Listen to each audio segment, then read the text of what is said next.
It's time for another round of Faux Pas or Nah, where I explain something I did in a different cultural context and you decide if it's a faux pas or nah.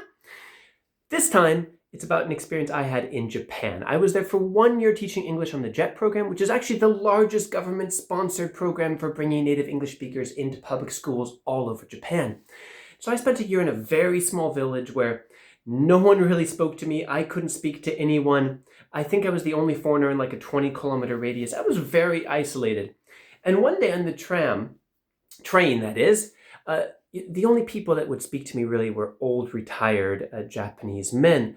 And so this guy saw me, started talking. Of course, the first question is, you like Japan? And in broken Japanese, broken English, managed to have a conversation where I explained that I had been an English teacher before, but here I didn't really get to teach because the Japanese English teachers decide how they will use the native English speakers.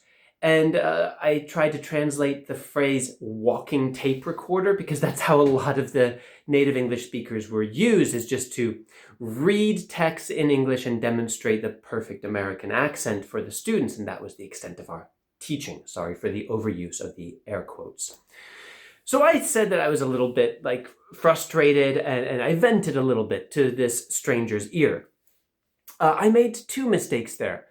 One, I guess, is just underestimating how much in a village there are no secrets. And also in the Japanese culture, people keep things to themselves. And it means if you say something out loud, it is public property immediately.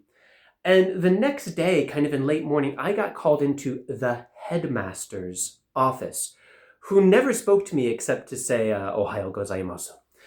And he explained to me that he had gotten a call that morning from an old man in the village who was very concerned that the school was not taking advantage of the opportunity of having an American in their school and was just being asked to read text and was something called a walking tape recorder. And this was extremely embarrassing for me. I think for the headmaster also, because he had been shamed in front of a member of the village. I don't know what this old man's position was or level of authority, but he had taken it upon himself to inform the headmaster that this situation was unacceptable. Nothing changed after that, except I was made to understand I should shut the heck up. So this was kind of a turning point for my experience in Japan, also not necessarily in a good way, but in a learning way.